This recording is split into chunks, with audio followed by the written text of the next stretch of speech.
Hello, everybody. Welcome to Friday night HPG D&D Live. We are here now live, streaming all across the interwebs on YouTube, Facebook, and Twitch. You will have to forgive me. I am struggling with a hoarse throat, as we mostly are here at the moment, dealing with all the colds and everything else as well. We've got some sponsors to get through. We've got some crazy previously ons we've got to watch as we get into some crazy fun. It is going to be an epic night of entertainment. So please stick around and join us as we complete and conclude the epic finale that is our D&D adventure.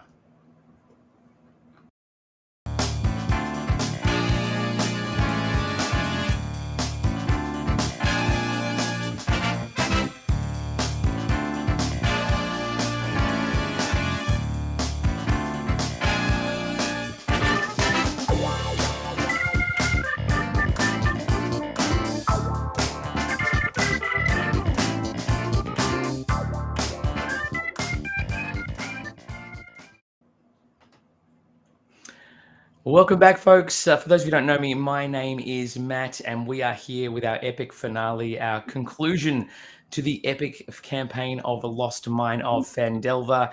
As always, with me this evening is, of course, our wonderful junior gamer, Charlotte, who is frantically trying to get her character sheet up on the other laptop as it's failed over the week, which is fantastic. No, that's okay. We're going to get that sorted for you in just a moment. In addition, as always, we are joined by the ever delightful and ever wonderful Mr. Ben Wood, who is here this evening. Will you please make him welcome, ladies and gentlemen? Delightful. Wow. They've been called that before. Well, look, you are a gentleman indeed. Thank you very much once again for joining us, mate, on this epic adventure. It is coming to a close, so I hope you've enjoyed the ride. It's going to be in spectacular and epic fashion, as we know and love.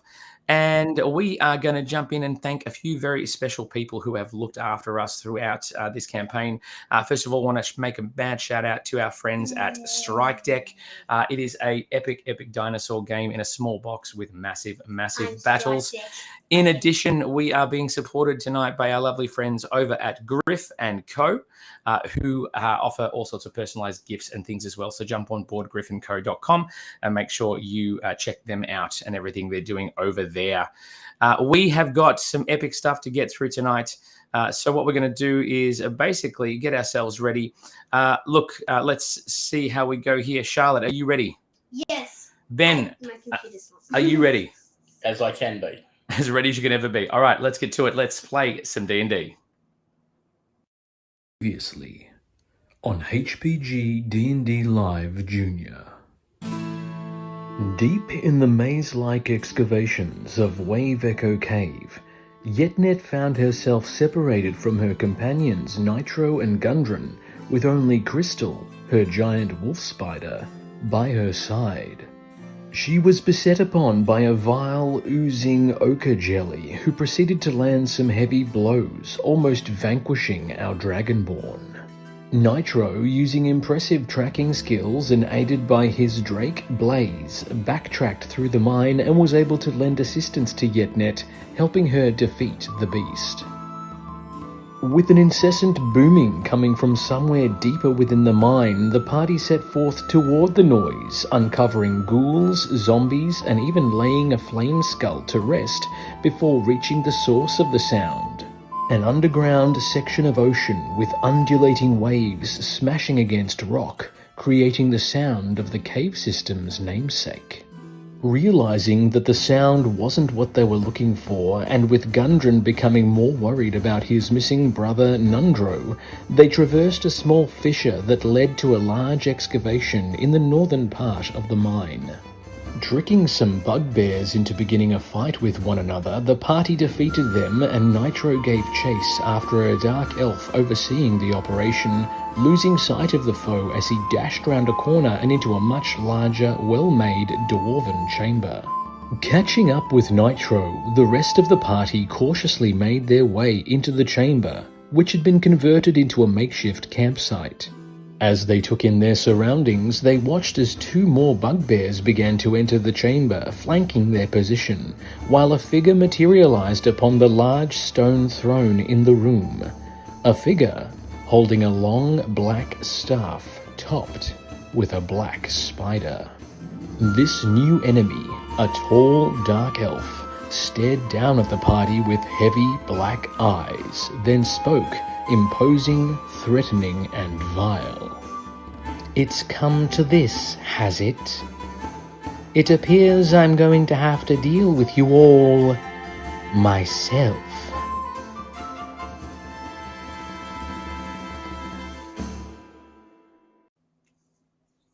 All right, so we find ourselves now in the depths of Wave Echo Cave, confronted by a figure standing atop this statue, looking down upon you, threatening, menacing, and ready for anything.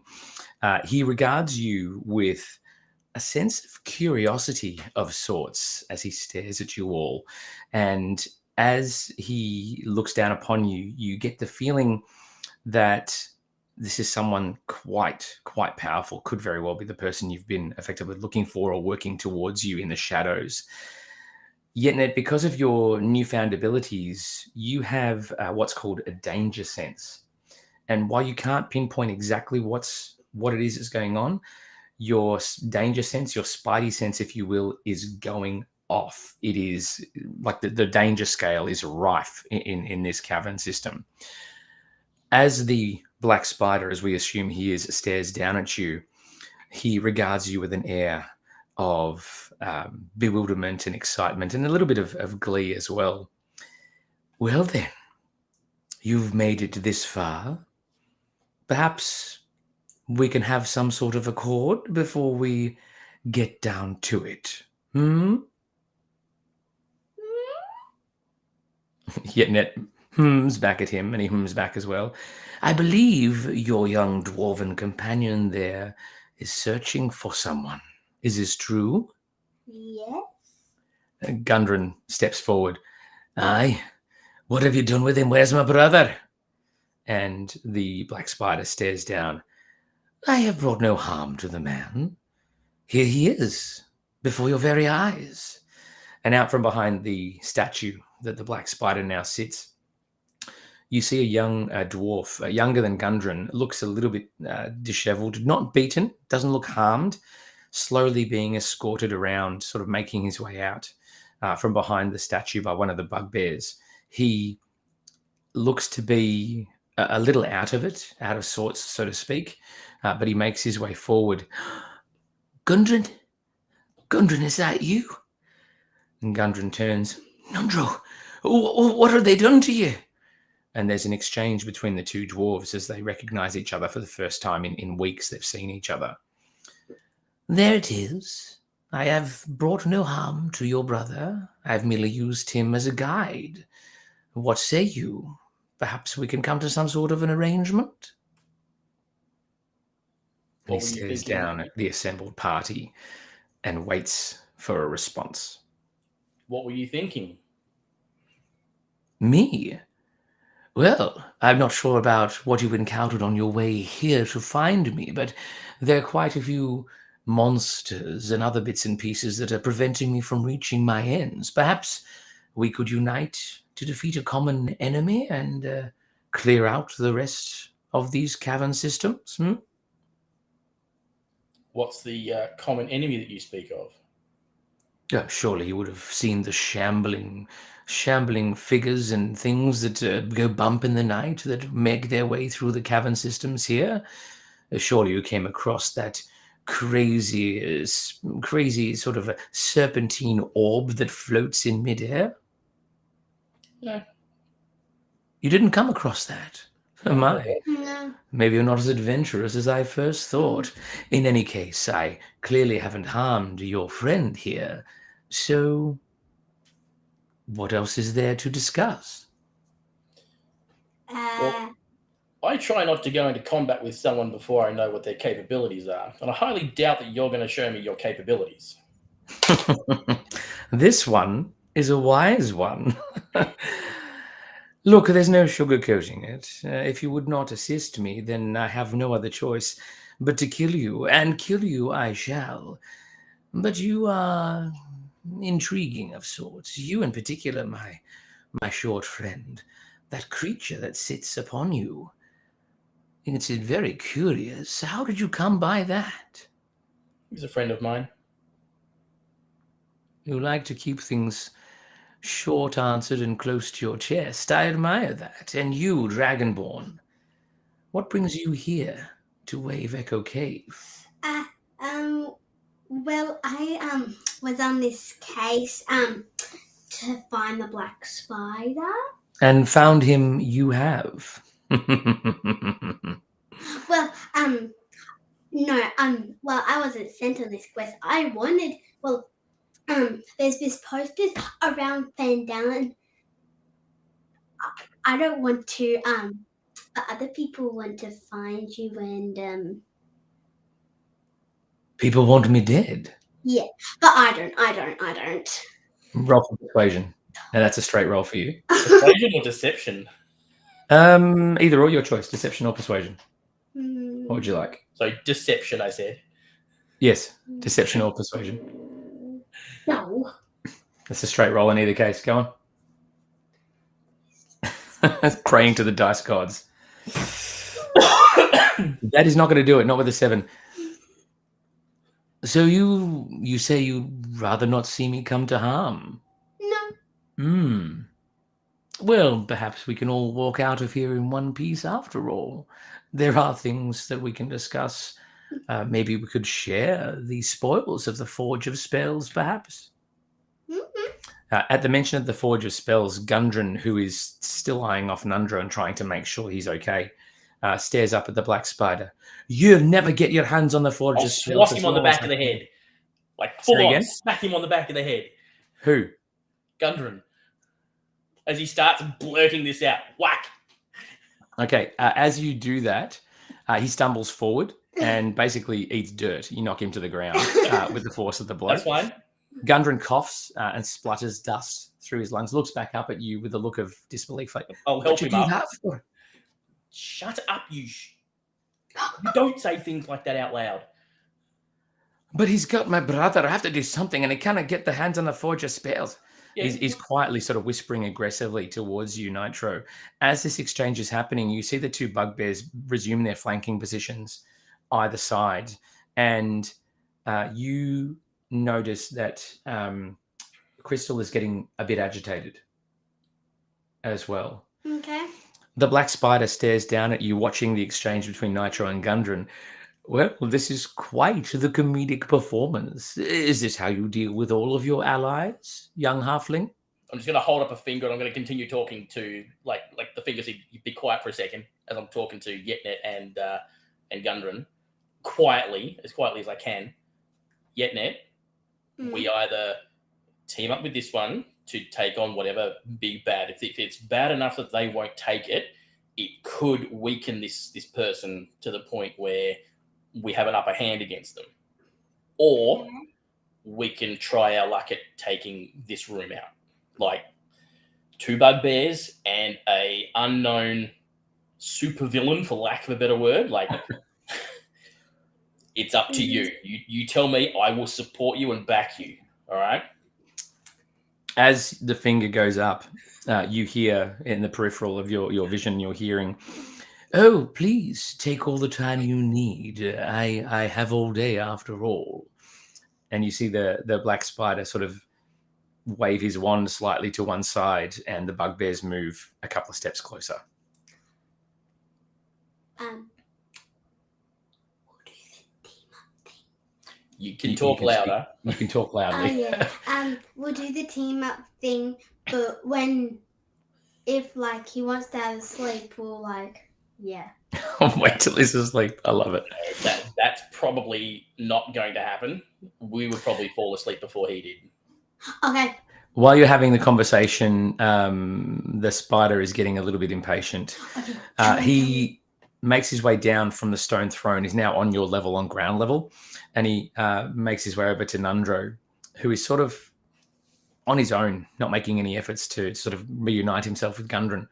And as he makes his way forward, "I grow weary of ill conversation. It's very clear that you have some ill will towards me, and it's no secret that I have ill will towards you. So I offer you a choice.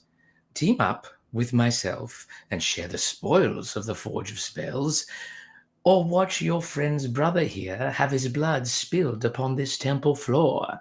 And he pulls a dagger and holds it to Nundro's neck. Gundren goes to dive forward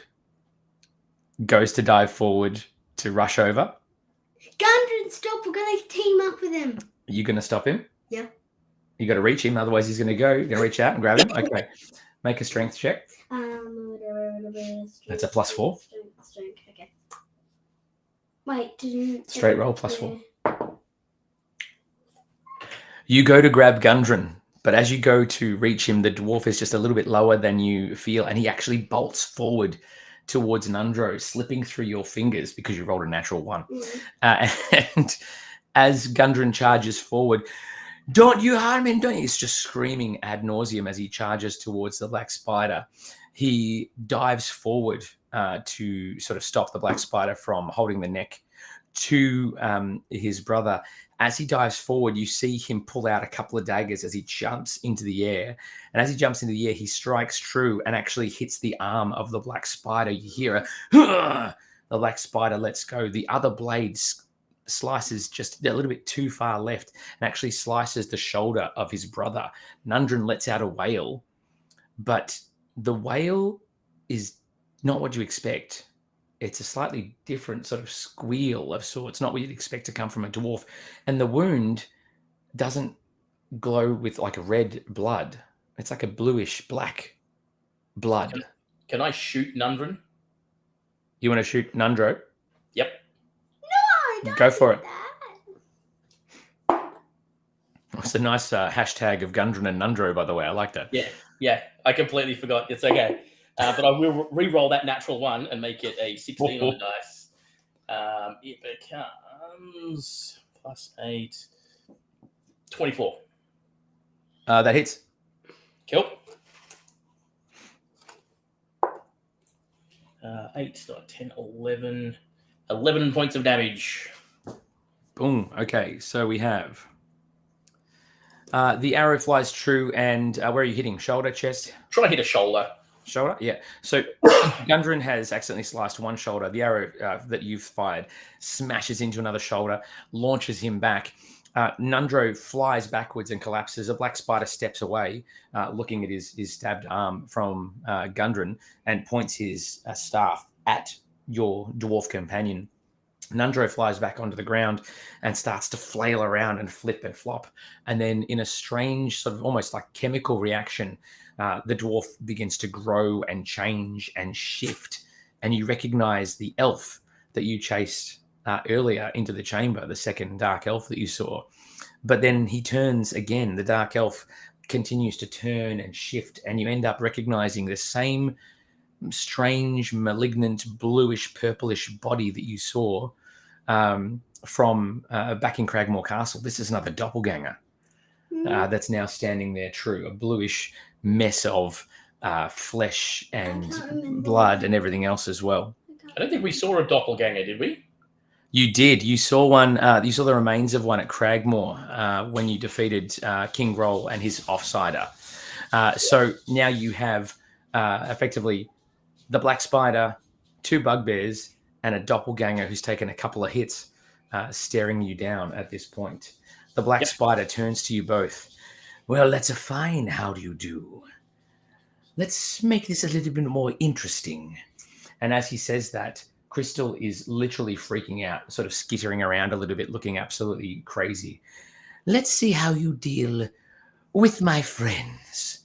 And he indicates upward. And as you all lift your gaze to the ceiling, you see 4 giant spiders descend from the caverns above you and flanking positions all around your party. So you now have 2 bugbears, 4 giant spiders, a doppelganger, and the black spider himself. I need you all to roll initiative. Let's do this. You shouldn't have done that, Nitro. 17. Oh, yeah. 17. Yep. And you've got 17 as well. Can you roll again for me, folks? For Crystal. No. 10 for Crystal. 10. I wasted a 20. Oh, no. Okay. That's a 7. Damn it. That's... Okay. So we've got Nitro. Yetnet, can you roll for Crystal, please? I did. I just did. You did? Can you roll again for Crystal? Roll again. Oh, plus. Oh, 11. Crystal. Okay, good. And then we've got... Oh, gosh. So many critters. We could always take a couple away for us. I'm happy for that. Yeah, I don't think that's going to happen. We'll see how we go. Oh, my God. Everyone's rolling 17s. This is bonkers. Well, I just rolled 15 plus 17. So. All right, we're nearly there. You're rolling lots. I know. Can't you just make the 4 spiders the same? Because then they can go. Well, I could, but that would just be crazy. All right, so we have the first creature to act is going to be one of those giant spiders that is descended from the ceiling. They're going to make their way forward and try and engage. But they are looking to take out one of the biggest enemies or adversaries in the room. That giant spider is going to go for Crystal. So it's going to make its way forward, and it is going to try and make an attack, but a 9 does not hit, which brings us to you, Nitro, with Yetnet on deck. Oh, sorry, Blaze. Okay. While I'm doing everything, I'm going to yell at Yetnet. Keep them off me. I'm going to try and use range as best I can. I'm going to send my Drake with the spider to try and help out on one side. So I'm going to bonus action command him to go over that side and help where he can. He'll try and bite the spider that's tried to bite the spider. Yep. Trying to bite the spider that's taken out Crystal. Yep, sure. That's a great one. I tried. That's what, 18 plus numbers. What's numbers? 18 definitely hits, yeah. Yeah, that's 21, 20, 24. Yes, that's fine. So that's a D6. Why? 9 points of damage for that one. Boom. Okay, so Blaze flies out over to where Crystal's being engaged and just starts gnashing away. Is that omnom damage? It is omnom damage. Yes. Omnom damage. Okay, Yes. fantastic. That's a technical term. Exactly. And you see this little Drake just dive in and start trying to pull off legs off this spider with bites and all sorts of stuff. And I want to cast a spell. For the first time casting this one as well, mind you. I want to summon Beast. So I'm going to select land. I want it to be another giant spider. Fantastic. I love it. Onto the battlefield again. Crystal's got a sister. It's like an ethereal purple kind of colored spider that's very transparent in a lot of regards, though. I love it. And I want to get it on the other side away from that spider and try and get it to distract and attack over there as well. Yeah, sure. So it gets an attack. What's that? 14 plus 4. 18 in total. And you're going to attack the spiders on the opposite side of the room to Crystal? Yeah, so get the spiders on either side to try and minimize things. That hits. Sweet. And that's 4 points of piercing omnom damage. Piercing omnom. Piercing I omnom. like the word omnom. And if nothing's next to me, like apart from allies, I want to back up like 10 foot towards that pathway we came into, so I'm out of direct harm's range. Yeah, so you can make your way back 10 feet. You'll put yourself central to along the back wall of the room almost, not quite. That's right. You'll be probably 25 feet from the bugbears on either side of you. The room's about 60 feet across. Yep, that's fine by me. Okay, cool. Anything else you want to do? You're done, well and truly. Does this ethereal purple spider have a name? No, there's no name to it. It's just a summoned beast. Spider presence. Purple ooze. Purple crystal. Let's call it Indie. Purple crystal. All right, that's going to bring us to Yetnet. It is your turn. What would you like to do? Remember, you got 2 attacks now. Yep. Sorry, I'm just looking. Giant spiders left, right, and center. I love this. Absolute chaos. I really want to do my breast weapon, but I can't. No, you can't because you have not had a rest to recover it. No, we'll probably have one after this. I think you might need it after this. Let's see what happens. Can I use my great axe? Yes, you can. You can use it twice. Maybe if I want to, that is. All right, who are you attacking? Who are you attacking? The one that attacks Crystal, but that doesn't Going hit. after that spider. But That one doesn't hit, but you do get a second attack, so you can go again. Yay. 7 plus 7 is 14. That just barely hits. You can roll your damage. Nice. Which is 1d12 plus 4. Plus 4, yep. 7 points of damage. Piercing. Piercing. I think you'll find it slashing damage because of the great axe. That's okay. So you see this dragonborn charge forward. Crystal, I'm coming, and just launch into the air with this great axe. Baby. I'm coming, my baby. Mama's coming home, and just slices through the air with his great axe and lands a massive blow. The spider takes the brunt of it across the abdomen, and you see a bit of gas and poison start to seep forward. Can you make a Constitution save, please, for me? Which is your con save plus 3. D20? Yep. You're good. Oh, just 13. by 1 point. So you managed to avoid any of the poison damage that comes out of the back of the spider.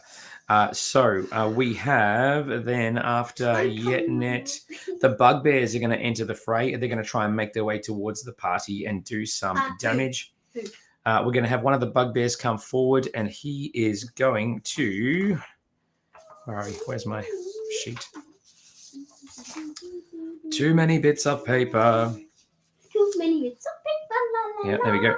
Okay, so one of the bugbears is going to make his way forward, and he's going to go try and get to you, Nitro. But I'm guessing that a 15, does that hit? Yep. Yes, it does. Okay, so that's going to be a Morning Star, which will be... where are we?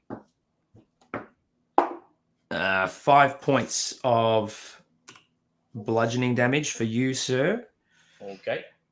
And then that's going to be the other bugbear is going to make its way over and try and cleave one out of you, Yetnet, because they're on opposite sides. And we have an 18, which I believe very much hits because your AC is only 12 points. Why can't I heal that? Why can't you heal that? 4 points. 4 points of bludgeoning damage because I am rolling like rubbish. Yeah, you are rolling. But that is okay. That's what happens. Which brings us now to Crystal's turn. Crystal? What's she going to do? 27.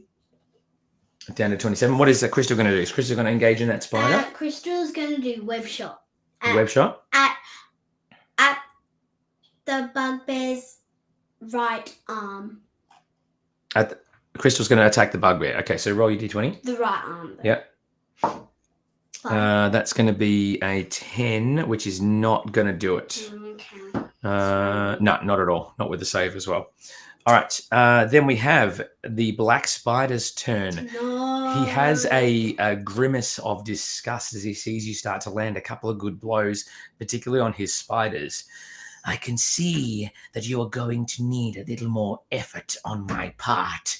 And the black staff shoots into the air, and you see a haze start to appear, crumple down. The haze emerges from the head of the staff, slumps down forward, slinks over the black spider, and you see what appears to be a shimmer start to appear all over the body.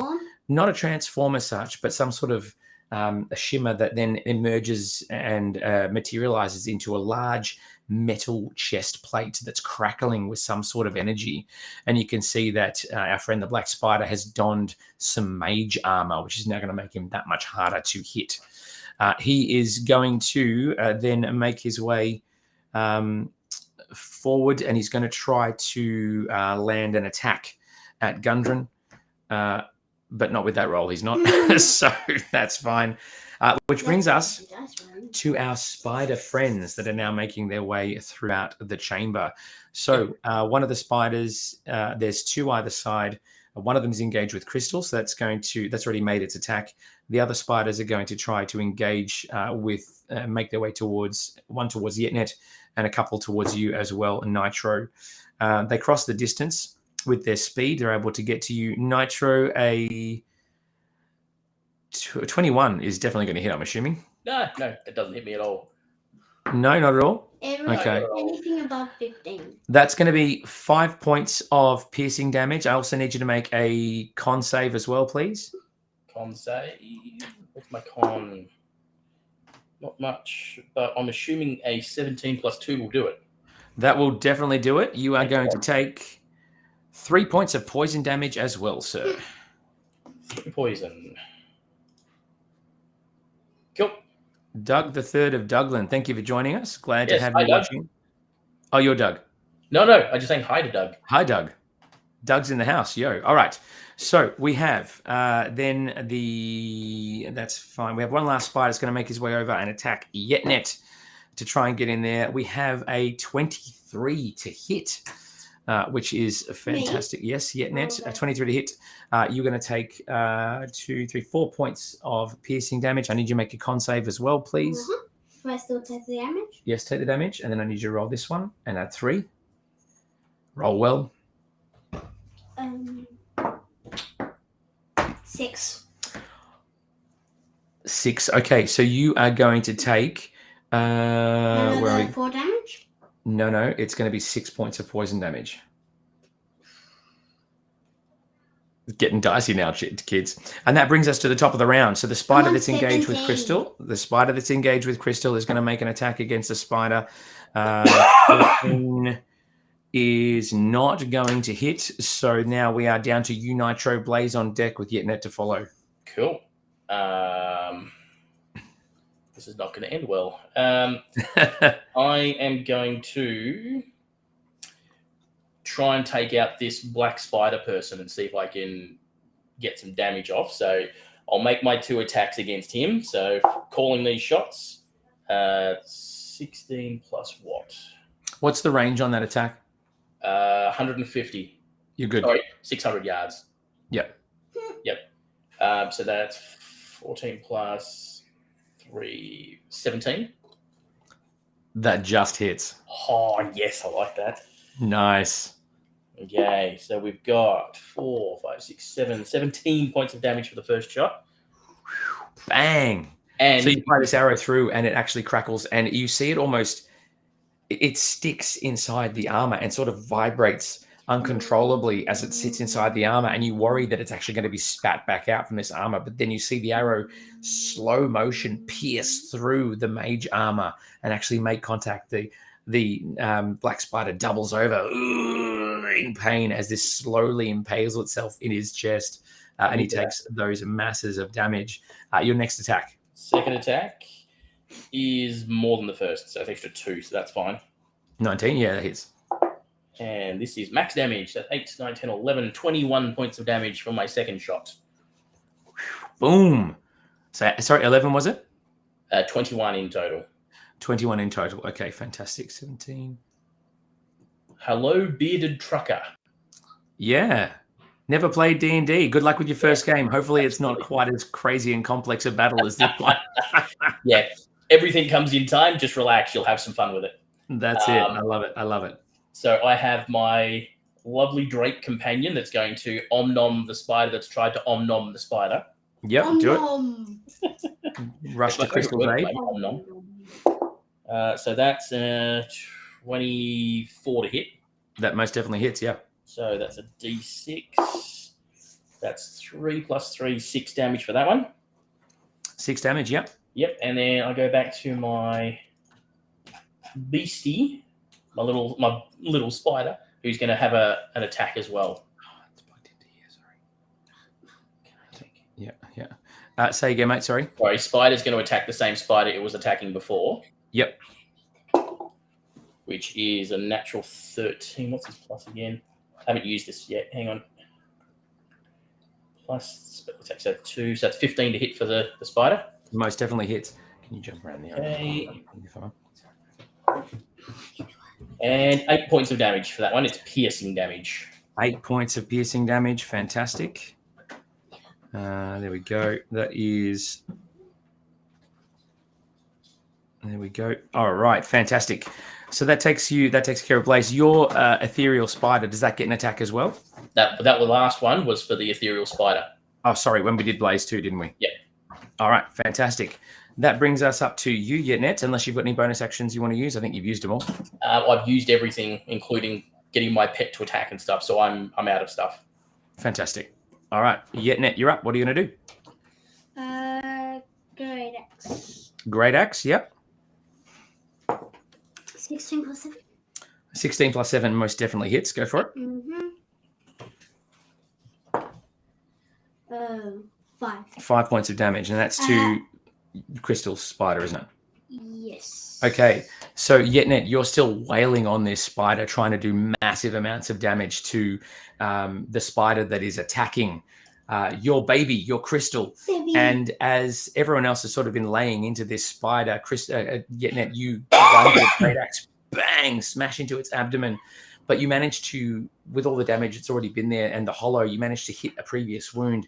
You slice right through the abdomen of this great spider, come right through into the head of this beast, and you almost split it in two. It collapses in a spray of blood and acid. I need you to make a con save, please. D20? Yep, +3. You are good. No problems at all there. Your first giant spider has been vanquished, which leaves Crystal free to engage in other enemies as well. Penny, is one of the bugbears in 5-foot reach? Not in this case, no. I was going to do arm down strike so I could break its arm or something. Actually, one of them did engage with you before. Yes, there would be one within 5 foot. Yes. Okay. So you can use your second attack to make an unarmed strike. So it's a D20 roll plus. 18 plus. That 7? definitely hits. Don't even. It's plus the numbers. It definitely hits. Go for it. So I'm gonna run up and get this right arm of the bugbear, and then just pull it so the whole arm is broken. You need to roll for damage. Oh yeah. Or just 5. Oh, it's just 5 straight points, 5 damage. Okay, so you see this dragonborn slice through this spider. The spider just obliterates into absolute goop. She turns in almost a rage, but not quite a rage. She turns forward, yanks the bugbear's arm, just yanks it. You hear the bugbear scream in pain. Like what I just did. Like just what you did, as you see the socket almost dislodge and it almost dislocates its arm. It screams out in pain, which brings us to the bugbear's turn. Oh, no, isn't it Crystal's turn? No, it's not Crystal's turn, not yet. The bugbear is going to try and make a counterattack against you, but it's going to be rolling with disadvantage. Disadvantage of 6 does not hit. The other bugbear that's trying to engage with you, Nitro, is going to make an attack.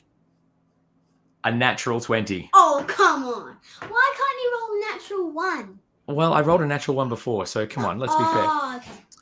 Okay. 4, 8, that's 12. It's 24 points of bludgeoning damage. Cool. Ouch. Ouch, ouch, ouch. That does bring us to Crystal's turn, though. What would you like her to do? Web shot at the bugbear's other arm. Same bugbear? Okay, you want to engage in the other arm? Help! Do you have 2 actions or just 1? Nitro is calling out for help as well. Help! Okay, I'll do Nitro first. So you want Crystal to go and engage with Nitro? Yes, web shot. Crystal's going to make her way over and try and engage with the bugbear. You can roll for the attack, please. Web shot. So D20 plus 5. Leave your D20 here because you know that's it. 23 most definitely hits. So you see Crystal make her way over, and just, this white goop flies out across across the room, and the bugbear that has been making this attack against you, Nitro, slams back against the pillar that's closest to it. This webbing encases it and entangles it. It's officially restrained at this point, and it will not be able to move from that spot. It's trying to flail to get back at you, but this does put a bit of distance between you and this bugbear as well, Nitro, so you would be able to move away without causing an attack opportunity. I'll take that as a win. That's it. Make it work. All right. Our friend the black spider is going to have his turn. He looks pissed now, having taken this arrow to the chest as well. You can see him start to turn on Gundren, who's at the front of him there. He's going to make 2 attacks. He's going to try and use his staff to bludgeon the crap out of this small dwarf. And he rolls a 7 to hit, which is not enough to smack Gundren. Gundren manages to parry the blow, and in his haste and absolute disgust and detestation for all of you, he waves the staff above his head and he casts magic missile. So it's going to be 3 different magic missiles that are going to fly out. It's a bolt of energy that's going to fly across for 3 targets. One's going to go to Crystal, one's going to go to Gundren, and one's coming for you, Yetnet. Hey, what about Nitro? What about Nitro? Nitro's at the far end of the room. He's out of action. So we get 5 points of damage for Crystal. Okay. Well, That's fine. You don't have to worry about that. Me. So that puts her on 27. Then we get Gundren, who's going to take 2 points of damage. And then we're going to get Yetnet. You are going to get 4 points of magical energy damage coming your way. If it was 17, I'll be out. Well, it's not going to be that much. But that concludes the black spider's turn. The other spiders that are now in the fray are sort of going to try and engage. You see one of the spiders peel away from where it was engaging or heading towards Nitro. And it's going to make its way towards Crystal and try and take her on. Don't get my baby. It can't quite make it the distance and can't land an attack in this instance. The other spiders that are closest to you are going to try and round on you and do some damage. A 5 is not going to cut it. Our other spider is going to try and make an attack and round on Nitro, make his way forward, and an 8 is not going to cut it either, which brings us to the top of the round. And now, at the top of the round, because of previous damage and existing damage and enemies being defeated, Nitro, you are now first to act. Good. Do your thing. Right. So, what do I do? Can't do that yet.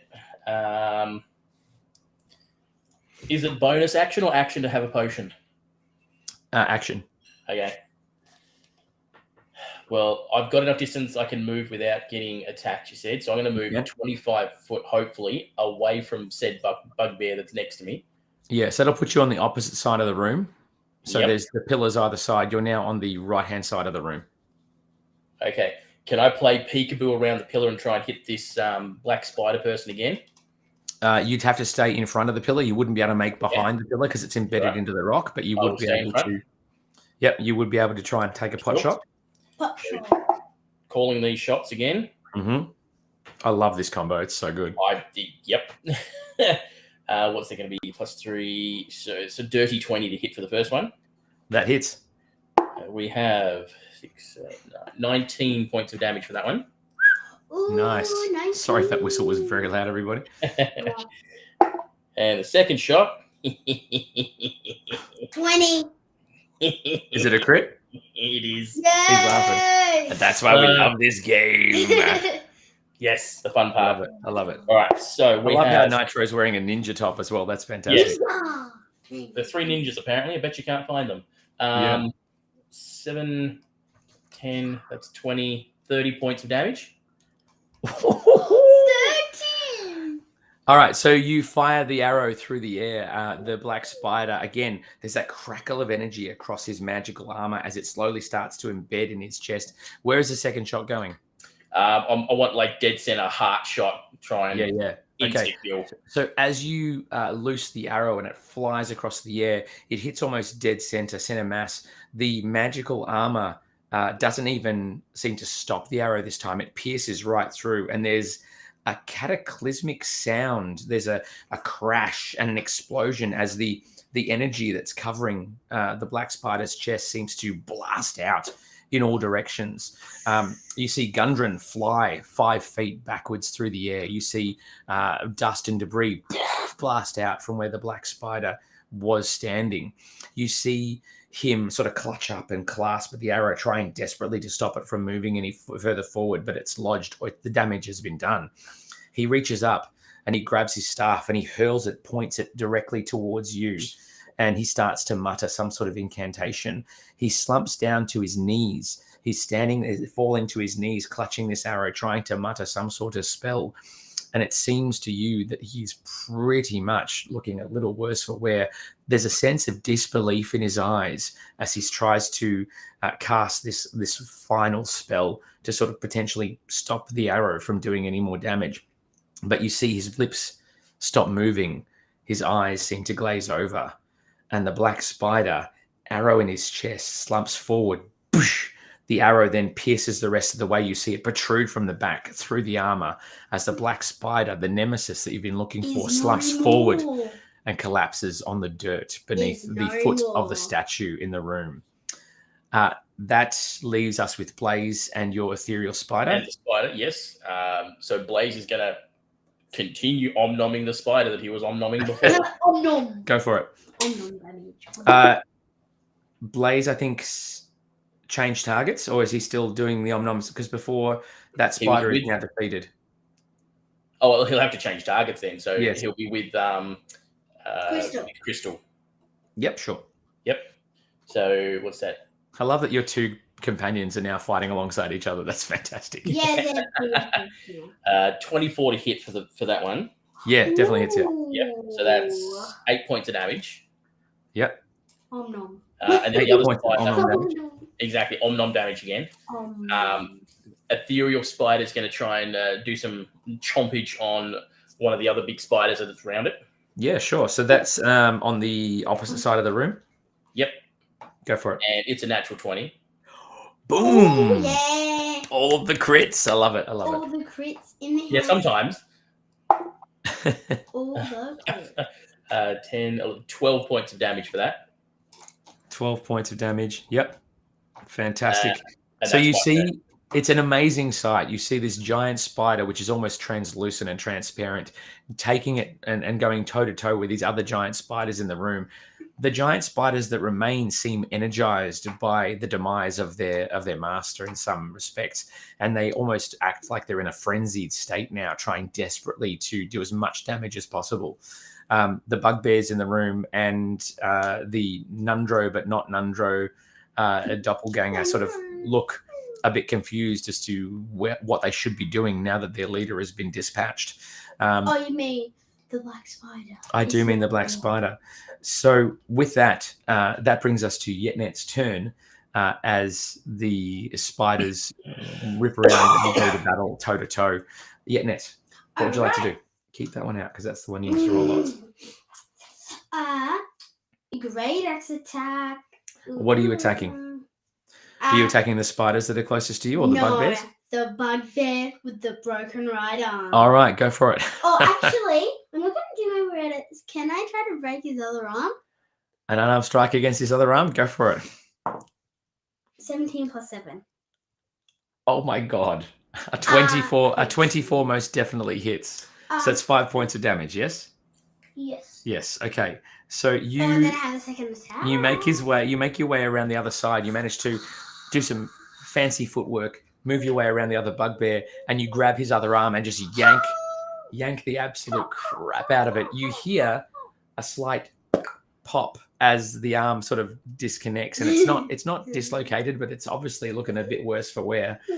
You can make your second attack. Scanning for what I can do. Scanning. She's yours. Yeah, I know. You created this. There's no going back now. Yetnet snatching her head for what she can. You only have 6 seconds. Oh, great axe. Great axe, go for it. In the belly of this thing. Of the bugbear. All right, roll for damage. Or roll for an attack, I should say. Oh, no. We have the criticals, and we also have the critical fails as well. So you get all cocky as you try to dislocate the arms of this bugbear. You grab your great axe and you swing hard and true. But as you swing, you spin a little bit too fast and you step on a loose pile of dust that causes you to kick yourself up. And as you swing, the motion and the energy of the swing flips you and actually lands you sitting down squat on your butt.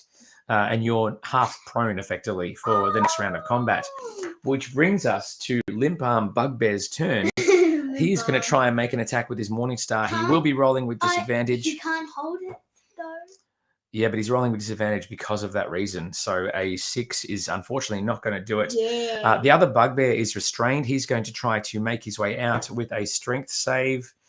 And he makes it. You hear a slight... as he manages to tear himself free of the webbing and make his way forward. Nitro, he's going to try and he's going to make his way towards you. He won't be able to get all of the way there. No, he's not. He's not allowed to. Tell him to go away. I can't. He's enraged. You taking out his boss. He won't be able to make his way all the way towards you. He won't be able to reach you because you've crossed the other side of the room. But he does have a javelin. So he's going to try and throw that javelin at you, He's used his action to break out of the webbing. No, that's a save to get him out of the webbing. It's not his action. However, we have got a 13, which I believe is just one try. He misses. Yes. So you are safe for the moment, my friend. He will be on you next turn, which brings us to Crystal. What's Crystal doing? Crystal's fired the web at this particular bugbear that's now going for Nitro. Is she going to keep going at it? Yeah. Roll for an attack. A 7 is not going to do it, but she is within range. Crystal's making her way forward to attack this critter, which brings us to the spiders. So the spiders are going to engage. One is with you, Yetnet. One is trying to be set upon by Crystal and Blaze, as well as the bugbears. And then you've got one more that is sort of on its own, trying to decide which target it's going to attack. The one that is attacking you, Yetnet, rolls a 7, which is not enough. The one that's under attack by Crystal and Blaze is going to try and turn on your Drake and try and get a quick flick in as well. That's going to be a 16. Nope, because it's armor class leveled up last level. That's right. 17 now, isn't it? Man, 1 point. I love that. It's fantastic. Okay. So our spider who's been trying to choose targets, I think was firing at Nitro, is now going to come across to you, Yetnet, and try and land one on you. That is going to be a 22 to hit, which I believe most definitely hits. So we get one of these. That's going to be 4, 5, 6, 7 points. And I need you to make a con save as well, please. Me? 7 points of damage first. Might kill me. Oh, this could be close. 6. And then I need to make a con save as well, please. So it's Wait, do I natural have a 20 plus 3. Potion? I'm not sure if you do have a healing potion. Actually, I think you used it last session. Go again. Plus 3. That is a save. You are okay. You are going to take 1 point of poison damage, as it turns out, which puts you on 5. Can someone please heal me? It's getting close. Nitro, where are you at? 15. Wow. Okay, we're getting down to the wire. I really hope I don't have to swap. That does bring us to the top of the round. Before we do that, though, our friend Gundren is going to join the fray after having attacked or been attacking the black spider, and he's going to try and lay waste to some of these spider friends that are running around. He's just rolled a 22, which most definitely hits. So he is going to jump in. 20? I didn't roll a 20. I rolled a 19. And he's going to make an attack, do some damage against the spider that is closest to you, Yetnet. Mm-hmm. And he is going to bring out his axe. I am Gundren, hear me roar. He charges forward with his great axe and lands 5 points of damage on the spider that is closest to you, Yetnet, and has taken some serious damage. That spider starts to wobble a little bit, looks a little bit worse for wear. Nitro. Sorry, we're keeping you up. Sorry. Sorry, big week of school. Sorry. Big week of school. Okay, we are back into school as well in term 3. Nitro, you're up with Blaze and your spider on deck. Yetnet, you are up to follow after that. Okay. Where is my spider in relation? So my spider and my Drake in relation to me. So your Drake is to your left, about 25, maybe 30 feet away from you, engaged with the spiders and bugbears that are sort of making their way, getting closer to you. Your spider, your ethereal spider, is to your 45 degrees to your right, and is engaging with the spiders that are on the other side of the room. Right, okay. I've got to do it. I want to try and pull my Drake across to me. Yep. So on the other side of this creature that's attacking me, to get the flanking side of things. Yep. And I'd like to get my short swords out and hack and slash a little bit. Yeah, go for it, by all means. I'm going to have to do something here.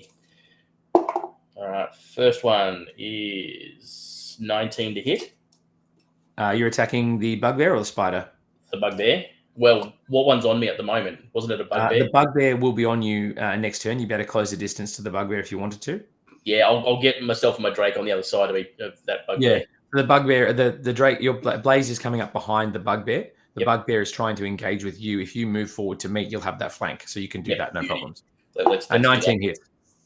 Yep, cool. So D6 is a 4 plus 3, so 7 points. Yep.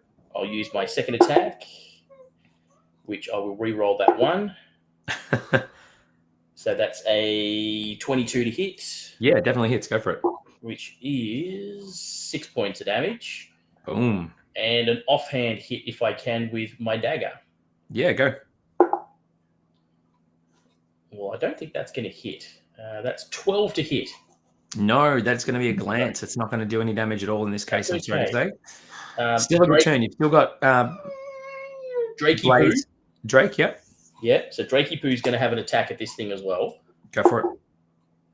Which is a 16 plus 6. Doesn't matter, that hits. Cool. That's a D6. That's not a good one. That's 4 points of damage for that. And then Spidey Poo. Bring the spider sense into it. That's it. Let's do it. Spidey Spiders Poo. for all. I love 16s tonight for some reason.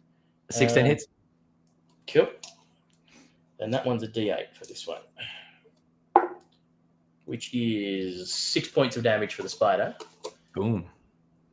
And can that spider now move towards me as well?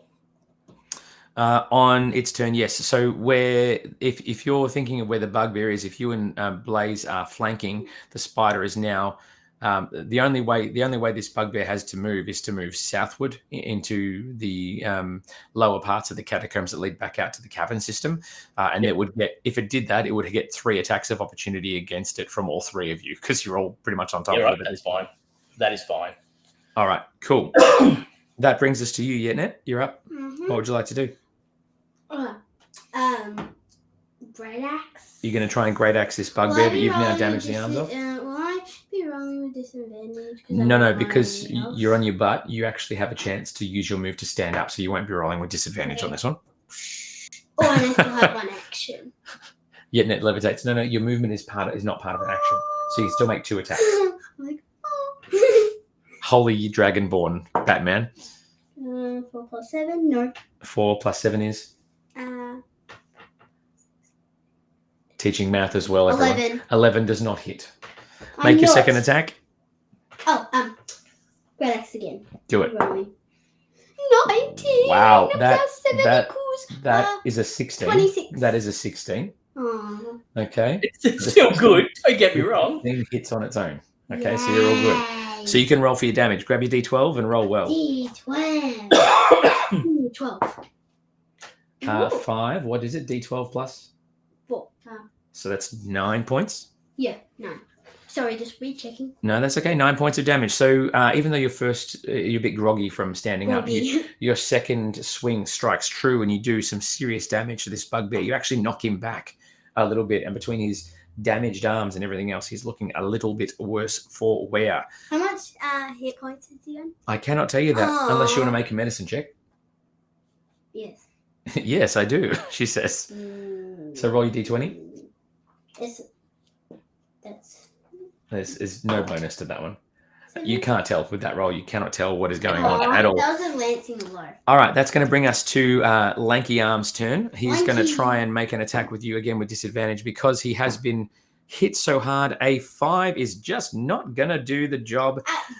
The bugbear that is encroached upon with all 3 of you up there is going to try and make an attack. He's swinging around a little bit. He's going to make an attack against your little Drake. Once again, 15. That's going to be... where are we? 15. 19. Yeah, that's going to hit. Ooh, okay. 13 points of bludgeoning damage. That's cool. And then that's going to bring us to Crystal. Oh, okay. She's going to do web shot on the arm guy. She may be out of range only because, hang on, we might be in range. We'll see how we go. Because she is at the far end of the room going after the one that Blaze is going after. So do you want her to go with the bugbear that's near Nitro or the one that's with you? The one that's near Nitro. All right. You can make that web shot attack. So roll D20 at 5. D20 that most definitely hits. Fantastic. So as you see this bugbear lay into Blaze and knock Blaze for 6, dealing quite a hefty amount of damage, the hand with the Morning Star, you just see this of white fling forward, smack it back to the ground. You see the bugbear be thrown backwards, thrown to the floor amidst this white mess of webbing, and it's now once again restrained for the second time in this combat. That brings us to our Spideys that are remaining. We have one that has been beset upon by, I think, Crystal before she moved away, or your ethereal spider. One of them there, it's going to try and make an attack, but it'll be attacking with disadvantage because it's missing half of its legs at this point.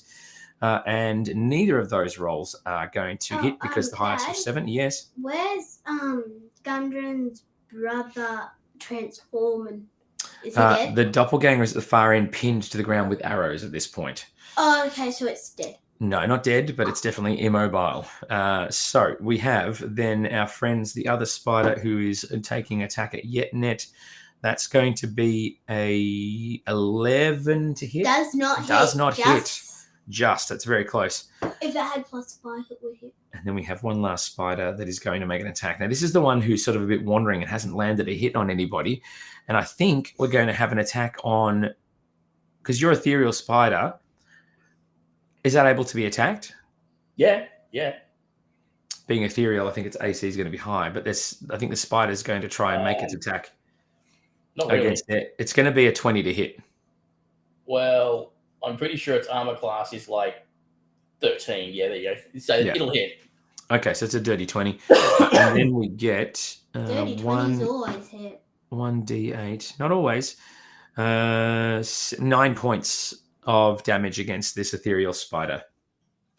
Gundren is going to leap into the fray and try and whack down that other spider that he was attacking before and finish it off. And with a 16 plus in numbers, most definitely hits. Gundren Have we been in combat is on the for play. 1 hour? Pretty much, yes. Oh, come on. Hey, there's a lot of monsters here. This is what happens. I know. Gonna make it last. Gundren leaps in with a little hand axe and starts chopping away at this spider that he's been wailing on for the last few turns and manages to land what you can only discern as a killing blow. You hear, and this beast just literally collapses where it stands. Its legs bend back over itself, and we are now down to just 2 spiders left in combat. Top of the round, Nitro, you are up with all your bonus actions and your critters. Yetnet, you'll be next to act. Mm-hmm. And the critters.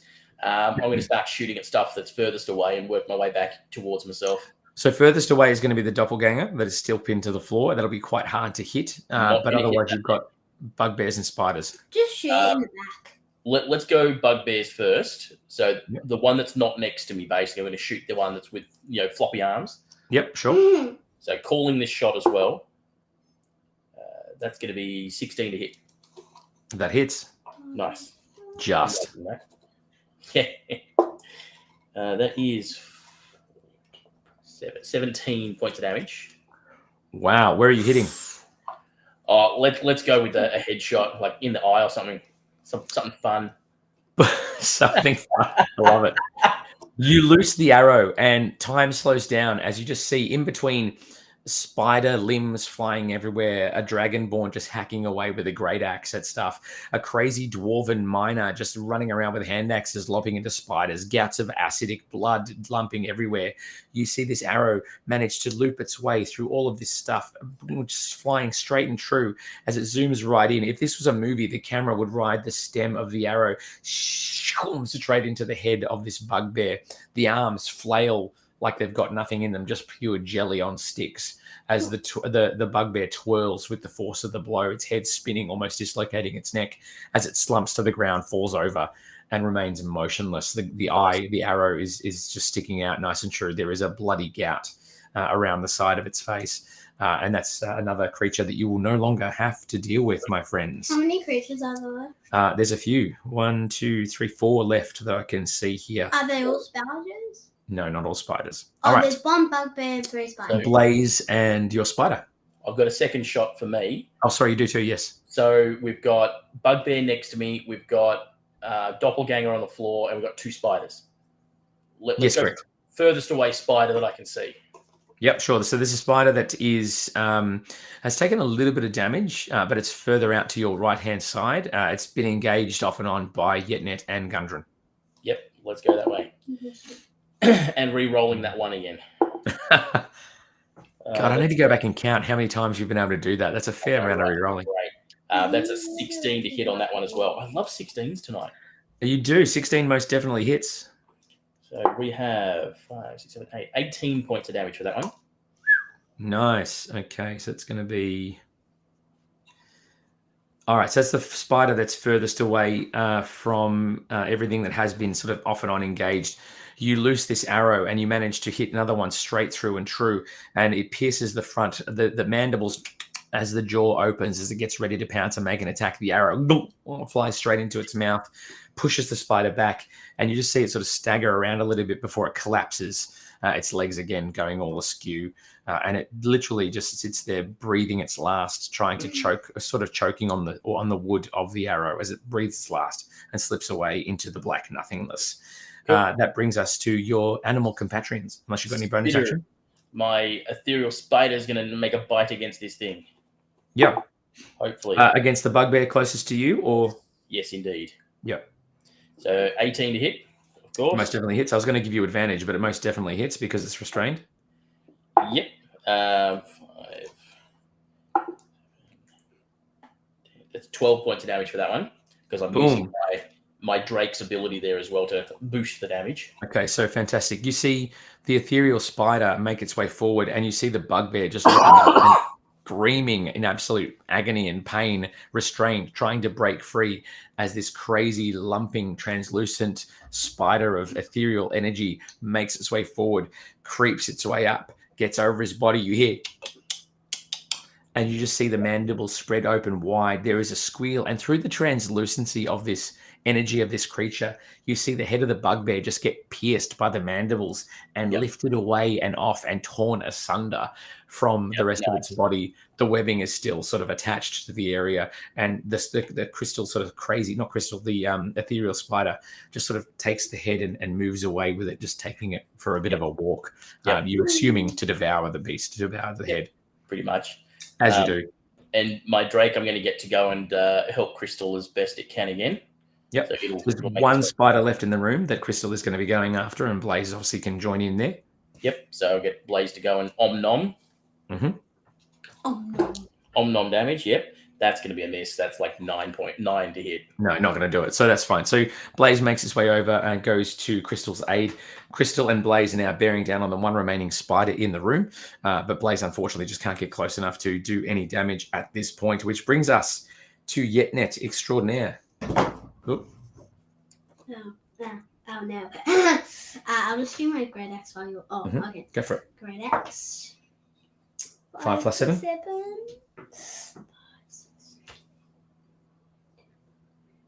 12? Not going to be enough, I'm sorry to say. Great Axe again. But you do get a second attack. That is not much better. A 3 is not going to do it either. I'm sorry, even with your massive, massive, massive bonus. So you do have some bonus actions if you want to do a bonus action. What?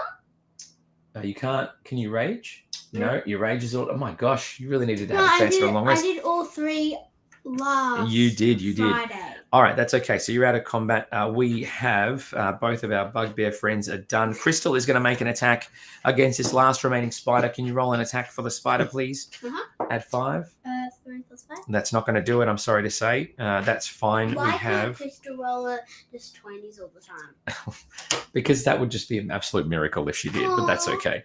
I wish she could. That brings us to our spider friend, who is going to engage with Crystal. It's going to be 15 to hit. Crystal which Spider hits. Om-Nom. Crystal Spider Om-Nom damage. 7 points of damage for Crystal. Spider Om-Nom. What? Crystal takes 7 points of damage. You hear a skittering as the giant spider from the black spider lunges forward and takes a big swing and a bite, knocks Crystal flying, skittering across the floor. You hear her squeal as she flies sort of across the dirt. The spider then turns and starts to walk towards Crystal, getting ready to land what you can only be assuming to be the killing blow. No. Gundren sees this happening and has a choice to make. He sort of seems torn as to whether he goes after the spider or goes to the doppelganger. And he looks to you, both of you, as if for some advice. He calls out, "Which one should I go after next?" Get the spider. I've got this thing on the ground. Okay. Right, I've got you. And he lunges forward to try and go for the spider. That's going to be a 18 to hit. So Gundren is going to come into the fray, and he is going to land 7 points on this cheeky spider that is trying to go after Crystal. The spider lunges forward, going after Crystal, and not seeing this crazy dwarf who's just absolutely enraged now, trying to figure out what the hell's going on and where his brother is, launches into the air, lands his hand axes into the abdomen of the spider and lunges in, and you can see there is gouts of the acid again coming forward from this beast, which brings us to the top of the round. Nitro, you are up. How close is that doppelganger to me? It's at the opposite end of the room. So if you're looking from the back wall, there's the giant statue in the middle of the room, and it is to the left of the statue on the ground. Am I able to get to it? Not with your full movement, no. Okay. I will extend. It would be within range, but you would have to be very, very accurate with a shot. Yeah, I'm not going to try that. I'm going to just use my action to use extra movement if I can. Dash forward, go for it. And I'd like to stand over it, essentially. Even using dash and getting double movement, you're still going to be... That would put you within... Not quite within 30 feet, because the room's about 100 feet long. That's okay. I'll get my spider and my drake to follow suit. So fingers crossed, at least my drake should be able to make it with 40 foot of movement. Yes. So if your drake is that able to use the same dash action? Actually, I don't think so. Let me have a look. Actions. No. So that's fine. Okay. It'll get partway over there. You will dash like crazy to get over close enough. You'll be just outside, probably 40 or 35 feet away from the doppelganger. Blaze and the spider are going to follow behind, but they're only going to move half that distance. So it'll take them another round or so before they can assist you in this endeavor. Anything else you want to do or can do? No, that's pretty much me in a nutshell. Yetnet, you're up. Great axe. You're going after the spider? Yeah, 17 plus 7. 17 plus 7 is 24, which most definitely hits. Roll your damage. This one plus 4.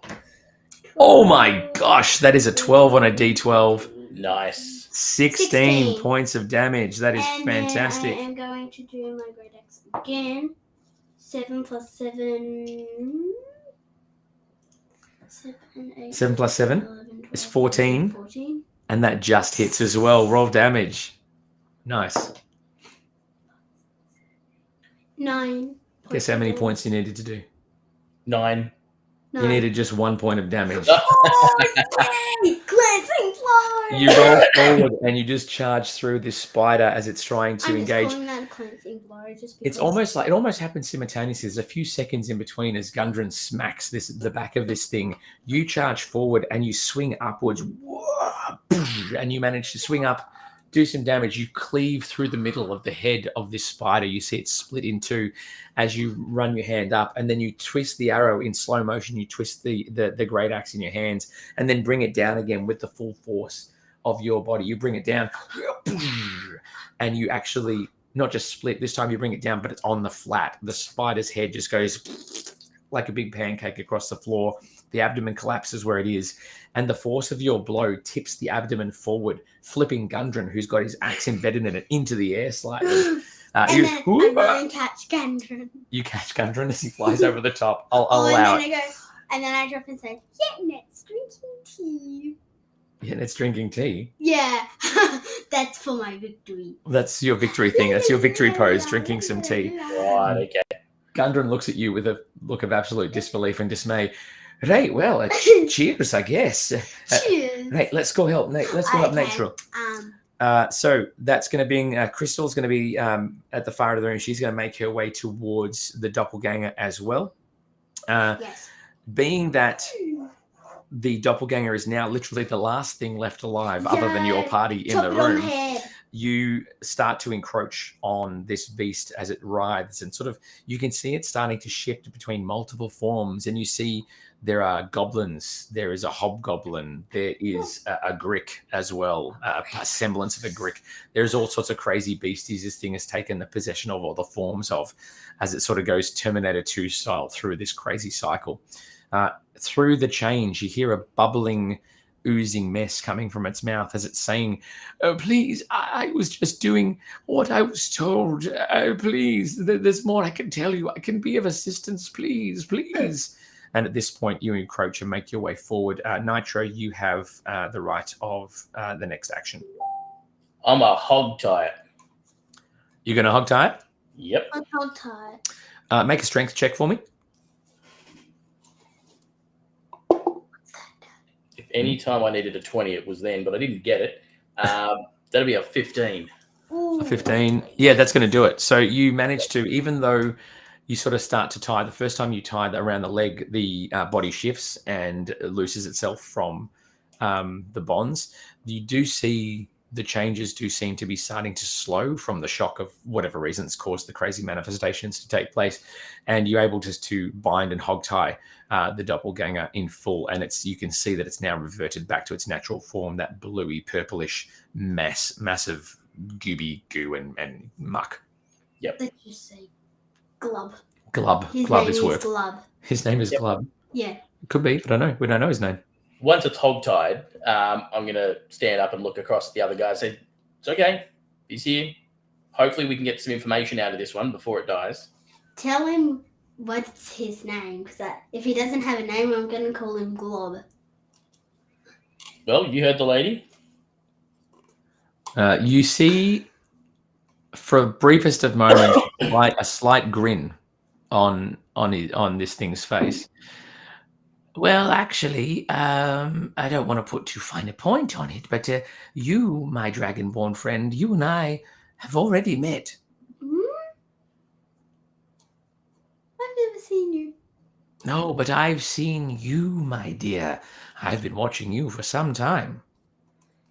Where have you been watching me? Well, let me put it this way. Were you watching me when I was venturing or when I was living in the forest? As I I don't said, watch it was changing. That'd be creepy. let me really let me put it this way. And there's a shift that begins to happen within the doppelganger. There's a form. You see that the bonds try to force to, but they can't. You've tied them too well all those years in halfling scout school. And as the shift is complete, you see a familiar face looking up at you from the floor. You might recognize me as Frederick. I mean, John. I mean, you know. What are you doing here? How do you shapeshift? Are you like a wizard or something? And then the voice of Frederick and John gives way. The presence of Frederick / John is there, but you hear the voice of the doppelganger talking. Well, it's actually quite a gift. My people and I have the ability to make manifestations of anything we've come into contact with. Your good friend Frederick or John or whatever his name was, he's no longer with us, I have to say. Is he dead? Yes, that's what I mean by no longer with us. No. So as far as you're aware, Yetnet, this could mean that every time you've come across this guy, he actually wasn't this guy. He was actually this doppelganger studying you from minute one. He seems quite pleased with himself at this revelation. I will beg you, Mrs. John and Mr. John. You can avenge John and Frederick's death later if you want to. Is there anything else you'd like to ask the doppelganger? I'd like to know what else is in the dungeon, the big scary thing that he's ran into previously, or what the spider was talking about. How do you ask? What else is still alive in this dungeon? We've taken care of a few of these little zombie-like beastie things that are around the place. Or the floating flying orb green thing. ghost guy. The flame skull. Yes, you took care of that as well. The doppelganger, still in Frederick John form, drunken Phandalin form. Yeah. Oh, well, I believe it sounds like you've taken quite a few monsters out when you're adventuring here, but the master was discussing one thing in particular. I don't know whether you've come across it before. The big giant floating head with the tentacles and that sort of thing. Oh, do you mean like a thing that has a beak? No, That was in the castle. Oh yeah. No, nothing like that. There's some sort of guardian on the eastern side of the mine. No. No? We've just explored this part. Cause Gundren, get over here. Gundren at that point steps forward in a huff. He actually, even though he's got this short stature, he smashes you out of the way. Oh! Yetnet. and strides forward and brings out one of his axes and holds it up to the throat of the doppelganger. What have you done with my brother, Nitro? Where is he? Where is he? I'll have you what for if you can't tell me. Where is he? And he threatens the doppelganger. Go in front of him. He's gonna tell us everything. Oh, and Guy, I'll just call you John. Yeah. Can you answer that guy, please? Otherwise, he's gonna kill you. John/Frederick, the doppelganger, is with his throat pressed against the axe. I think you might want to potentially rein in your dwarven friend here, for I'm pretty sure, should I perish, he'll never see his brother again. Okay. Actually, Gundren, get off. And Gundren reluctantly relents and pulls the axe blade. Okay, He's still holding it true, but he's not holding it right up against the doppelganger's neck at this point. Tell us where he is. And what is in it for me if I do? Probably something you'd value above all else. Your life. If you get us to Gundren's brother, we'll let you join our buddy, but you have to be good though.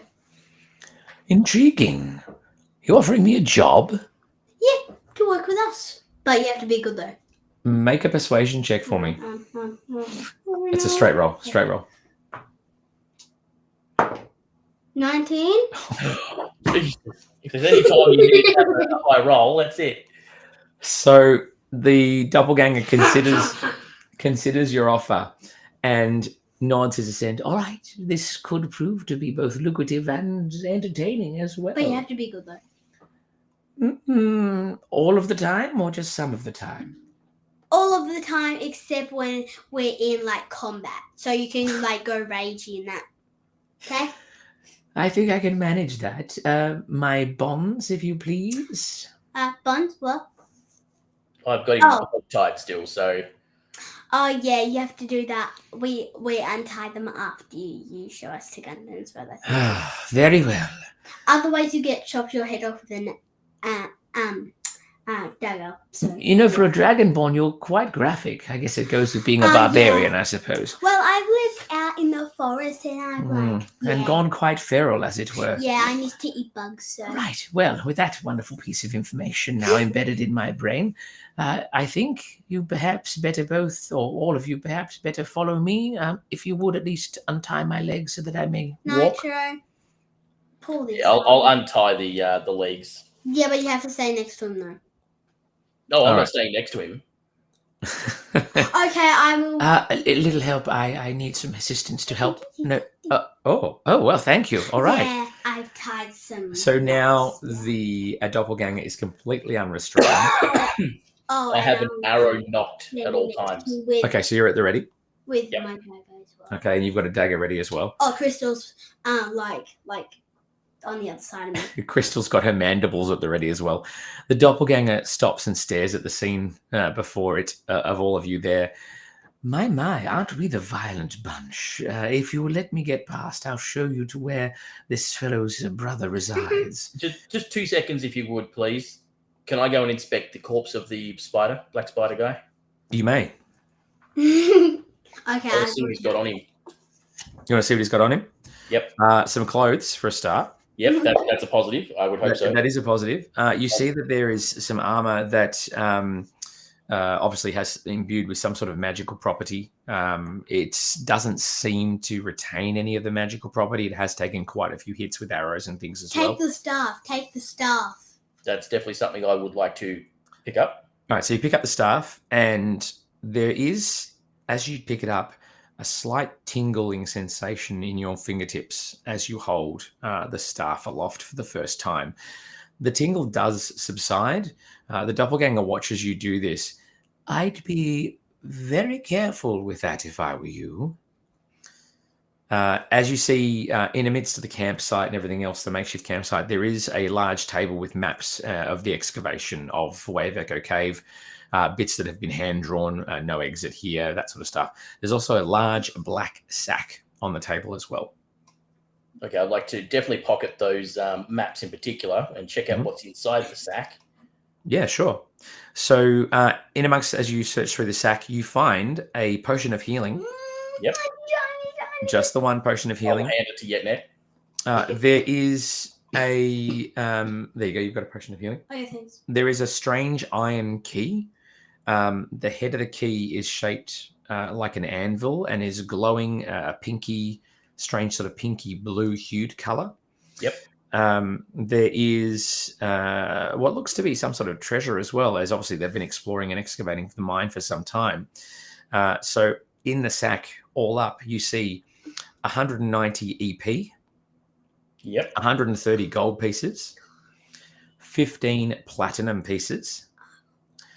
There's 9 small gemstones as well, which look to be worth of some value, and a dwarven ale mug made of hammered electrum pieces. Dwarven? You said dwarven? I did say dwarven, yes. We should give that to Gundren. I was going to say I'll throw that to Gundren straight away. Gundren catches it because obviously, he, sort of as he sees it emerge from the sack, his eyes grow wide. He catches the mug and he holds it, and he looks up at the statue. He looks back at the mug. This is the dwarven mug of Dumathoin. That's his namesake. This is his temple. This has not been seen in centuries. It's worth an absolute fortune. Now it's yours, Gundren. It's yours. I thank you very much. And you too, Nitro. I don't know what to say. Well, it's just because you lost one of your brothers, and I think you deserve that. I appreciate that, my Dragonborn. You, my dear, can take a point of inspiration for that. Oh, That's right. Don't worry about that. We'll remember that you've got it. I'll hand 15 platinum to Yetnet. Okay, 15 platinum to you as well. Okay. Platinum, a healing potion, and inspiration. That's right. I've made all the notes. It's okay. So, And I would like to consume a potion of healing. Yes, you may. Do you want to consume yours as well? Can we do that? Potion of healing. Yes. It sounds like you need a potion of healing. Oh, mate, I'm absolutely wrecked. I know. It's crazy. That's fine. So 2d4. Sorry. 7, 8, 9 points of healing will help. Nice. Oh, I'm gonna have to do that too.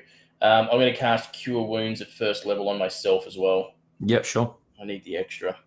Chewing first level. Hey, 8. Oh, nice. That's 10 points. I'll take that as a win. That's it. Exactly right. What would you like to do now, folks? Um, Go to Gundren's brother. So, yeah, let's head towards Gundren's brother then first. Healing potions. You want to find more healing potions? Yeah. Okay, so the doppelganger, who's still dressed as Frederick/John, by the way, turns to you. If you've finished looting my master's corpse, shall we? Well, he's not your master anymore. That's We're true. your masters. Now, how does that work in terms of hierarchy? Are you my masters, or are we all equals? I'm actually the leader because I found him tied up. Not Correct. tied up, I say. You were She saying, did. okay. Oh, so you are subservient to this dragon beast then? Shall I repay my debt? Absolutely. Oh, well, fair enough, I suppose. Yeah. This way, if you would. And he turns and marches, leading you down a short corridor, which Nitro and Yetnet, you would have passed. It heads back towards that large open area where you fought the bugbears in the fog cloud. Yep. And as you walk down Is the the corridor, fog cloud still there? no, fog cloud's well and truly dissipated by now. But as you walk past Nitro, you see a familiar doorway that leads to the northern part, on the northern wall, and there is a crackling of energy that seems to come around where the lock of this door is. The doppelganger stands in front of the door, turns to you, Nitro. What are you waiting for? I'm waiting for you to open the door. I'm not the one who picked up the key. Oh, that's what this is for. Okay. I'll pull the key out and try the key. You can see the energy on the key crackle even brighter as you move it closer to the lock that has the same magical energy on it, that same purpley bluish hue. You insert the key, and before you even get a chance to turn it, the key, there's a crackle and a spark. You leap your hand back. The lock starts to turn. The key turns itself inside the lock and then dematerializes off the ethereal plane that you're currently on, leaving just a door handle That's it. There's no lock anymore. It just disappears altogether. All right. I'll open the door. Yeah, just all right. So you open the door. Stealthily. You want to go sneaky? You want to be sneaky? Sure. Right, roll for stealth. I don't know what my stealth plus is. +4. 15. 19. So is it 27's good, right? 27 is okay, yeah. I got a 19. All right, cool. So with a 27 and a 19, you open the door. The door doesn't even make a sound. The dust doesn't even move as you make your way in. That's fine. So the two of you stick your heads inside this room, and it's very comical with the Dragonborn. I don't know how you've done it, but the Dragonborn is closer to the ground, and then Nitro is above the Dragonborn as you peek around there, which is quite spectacular. On my back. Nitro has climbed onto your back. You can see a lot of dusty draperies that adorn the walls of this room. The room also contains a bed and a brazier that is lit with a dying firelight. You can see a badly disheveled figure that lies bound, gagged on the cold stone floor.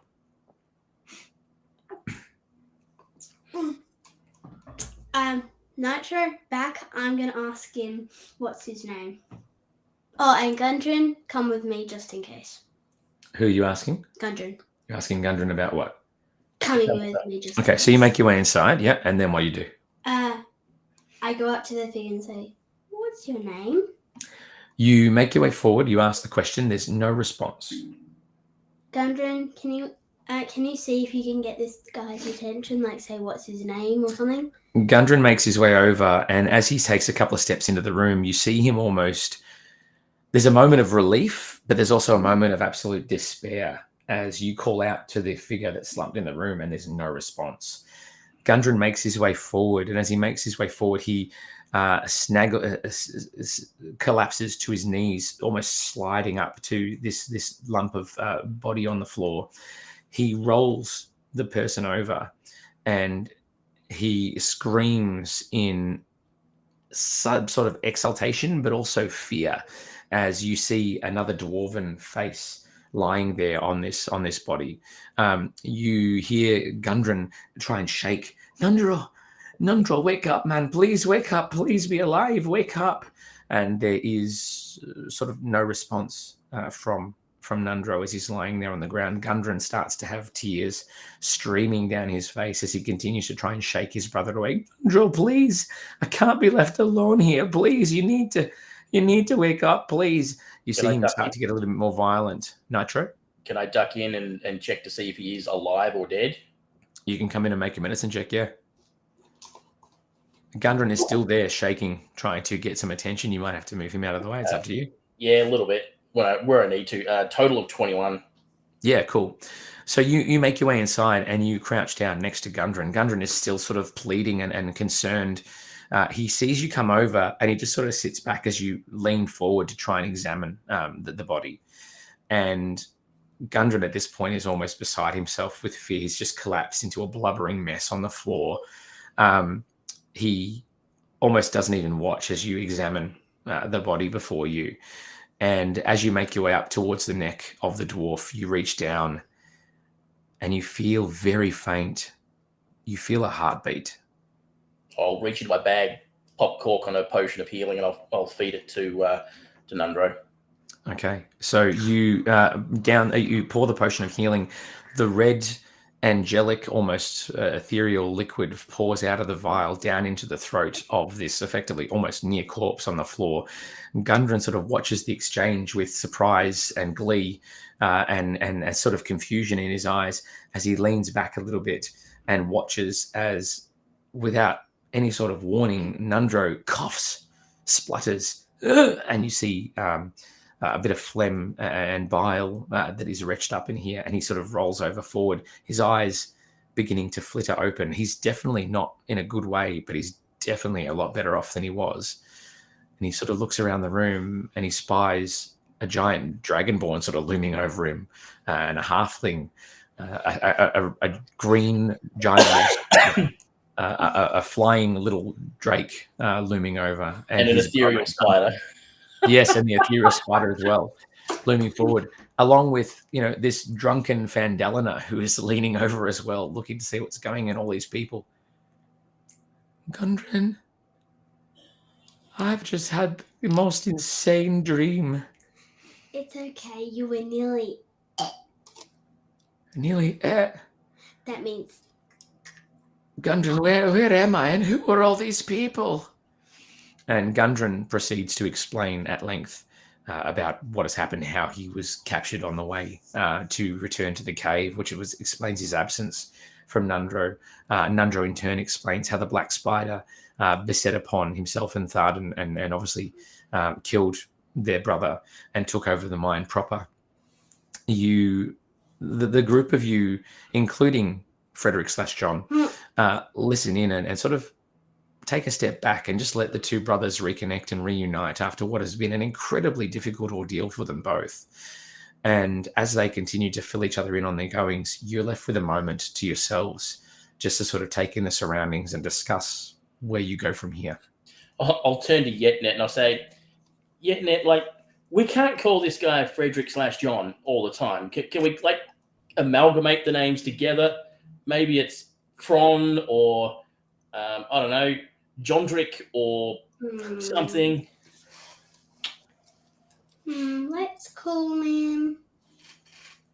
Wait, ask the guy who's Frederick/John. What would you like to be called, Frederick/John? Well, you can call me whatever you like. Just don't call me late for dinner. No. In all seriousness, I do actually have a name. What is it? Viserys. But again, you can call me whatever you like. If you'd prefer to call me Jondrick, that's fine too, I suppose. Viserys/Net. Viserys/Net? Yeah. Does that make us like pseudo-siblings? Yeah. Well, you can transform into a Dragonborn, so of course. Instantly, as soon as you say that, there is a manifestation and Frederick/John, Viserys, whatever you want to call him, transforms. And it's like looking in a mirror. Because it effectively transformed into you and you're staring at yourself. So you now that's have not going to be fun at all. Two Dragonborns looking exactly identical.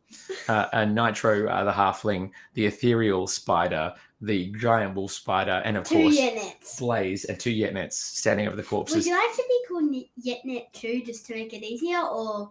I don't know if that's going to be any easier. Why don't we just call him? Go on. Just call him the. Via. V. Via. V. Via. Via. Via. Yeah. V. Via. I like that. But as I said, you can call me whatever you like. You just don't forget my real name.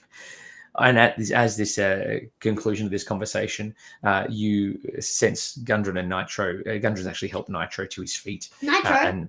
Not Nitro. You say, I'm on my knees. Nundro to his feet. I know. Gentlemen, creatures, whatever you want to be, I cannot thank you enough for your assistance in helping me be reunited with my brother and the safety now of this cave system.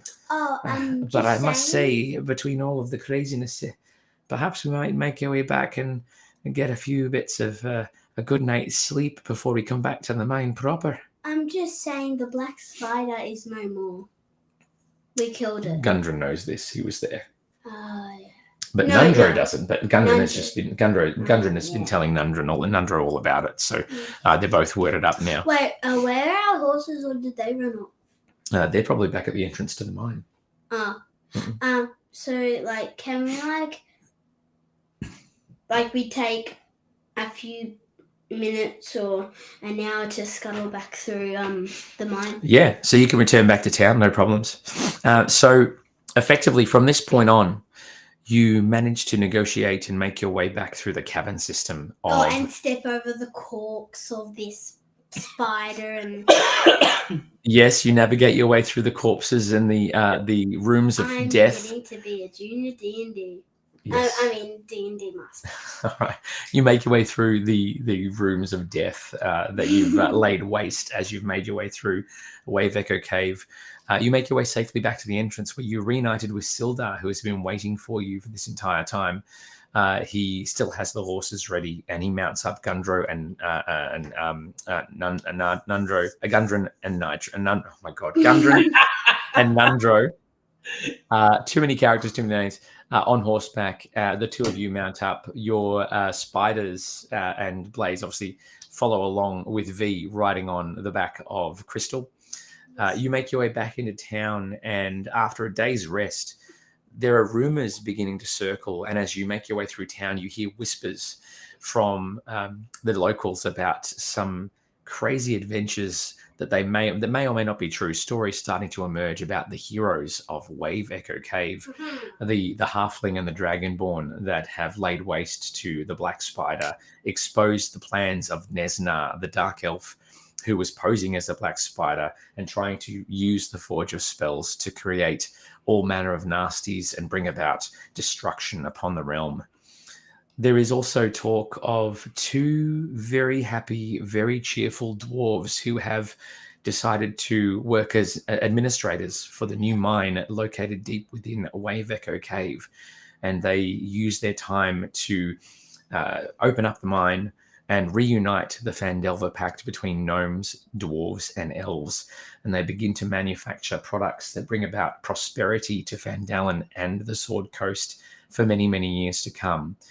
But those two gentlemen will never forget the heroics and the antics of Yetnet and Nitro. And as a result of your brilliance, they also are awarding you 10% of the profits of the mine for life. So you can decide to settle in Phandalin. You may head off on other adventures. Nitro has a satchel full of maps that may lead to other things to conquer, other dungeons to delve into. But you will always have a place in Phandalin to call home, should you so wish. And now with that, my friends, you have officially come to the conclusion of the campaign, The Lost Mine of Phandelver. Well done. Congratulations. Yay for me. Yeah. Yay for me. Yay for, I think yay for yay everyone. for us. Oh my goodness gracious. What an epic conclusion. Crystal. You pack Crystal? Yeah, fantastic. So I guess the question therein is, ladies and gentlemen, and also to my fellow players here, where are we going to go next? Maybe we could do Lost Mine of Phandelver, and then we could add on, you can make up another adventure. I'll just make up another adventure, sure. Whip it up, just snap your fingers. I love it. But maybe you could do Lost Mine of Phandelver 2. Lost Mine of Phandelver 2, The Quickening, or something. I don't know. We'll have a look at Lost it. Mine of Phandelver 2, The Returning of Yetnet and Nitro. No. Phandelver 2. Phandelver 2, Yetnet rides again. Exactly. If I could suggest that people who are watching on YouTube or Twitch, just leave a comment if you'd like to see something else. You never know what can happen these days. We have a lot of fun with this stuff. That's it. I mean, we're talking about all sorts of weird and wonderful things. I know that Ben and I have been chatting off air about doing some stuff coming forward. We actually have our international free RPG day next weekend. So that's going to yield some crazy stuff as well. Can't be this weekend. No, it can't be this weekend.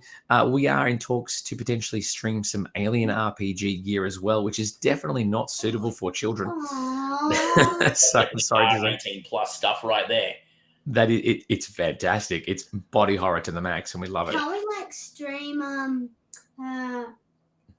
Skeptics or something? We'll see. We've got more board games we can stream as well. But in terms of those of you who have, Kingdom Rush. We'll see. Those of you who have joined us since episode 1, we are 9 episodes into this campaign. We are missing the first session as well because we had Yetnet had a session as a precursor to all of this. We will a campaign based on water. I like it. Nice. Thanks very much, Shel. We will be back with more streaming and more antics. Those of you watching on Twitch, Facebook, and YouTube, thank you for joining us and for getting this far. It's been an absolute epic campaign, and I think the story definitely did not go anywhere near where I thought it was going to go. Yeah, we were battling for 1 hour. I know. We were in combat for about an hour and 10 minutes, which is definitely the longest we've ever been. involved in. But as always, before we finish tonight's session and finish the campaign for good, I just want to say a massive, massive thank you to Mr. Benjamin Wood for, again, coming along and joining us on this crazy adventure. I hope you got a lot out of that. I know yourself, you said you hadn't ever run Phandelver through to its conclusion. So I hope that was a bit of a treat for you as much as it was for us. Fantastic, Matt. Absolute pleasure to be dragged along for the journey and the antics. It's always fun with a Yetnet along. So, no, it's brilliant. Thank you, guys. Well, I appreciate as well you being the voice of reason in parts as well, because for a moment there, I did think Yetnet was going to go down the path of chaotic evil because she was throwing people to the Nothic that was lurking beneath Tressendar Manor at one point. Maybe you could be Yetnet and Nitro battle it out to see who is villain. Hey, wow. Battle Royale if you like. That could be fun. I don't know, with Nitro's combo ability and call the shot, I don't know, that's crazy. But then again, your rage and your double attacks, who would win that fight? Maybe you can vote in the comments. I would like to put it out there. Let's reschedule that for a couple of years' time once you've played a few more campaigns and got your experience, and we can do that later. Because I've had a couple of years on you. We'll see. Maybe We'll come back when Nitro and Yetnet are both level 20 and we'll just have an epic battle royale for 3 hours. It'll be fantastic. I love the idea. That's so good. I love it. It's fantastic. Yeah. We have been HB Gaming's D&D Live Junior. I am Matt. This is Charlotte. That is Ben. Thank you very much once again to our sponsors, Griffin Co. and Strike Deck Dinos, for sticking with us throughout this campaign. If you want to get on board, you can always jump on the website and have a look at all the D&D products, and RPGs and things as well. Make sure you subscribe as well. Get some epic D&D content on there. Please let us know as well if you have comments about what you think you'd like to see us do next. You can leave them on the channel now on the video, or hit us up at orders@hpgaming.com.au. and you can get your game on with all manner of goodies and join us for some epic D&D content in the future. We have D&D DM live chats coming up soon too, so please stick around and join us for that. Otherwise, folks, thank you very much for joining us. Thank you very much for sticking with us. I hope you enjoyed the epic conclusion to our Phandelver campaign. Until next time, folks, we'll see you very soon. But it is... Bye for now. Bye for now. Bye for now, but not forever.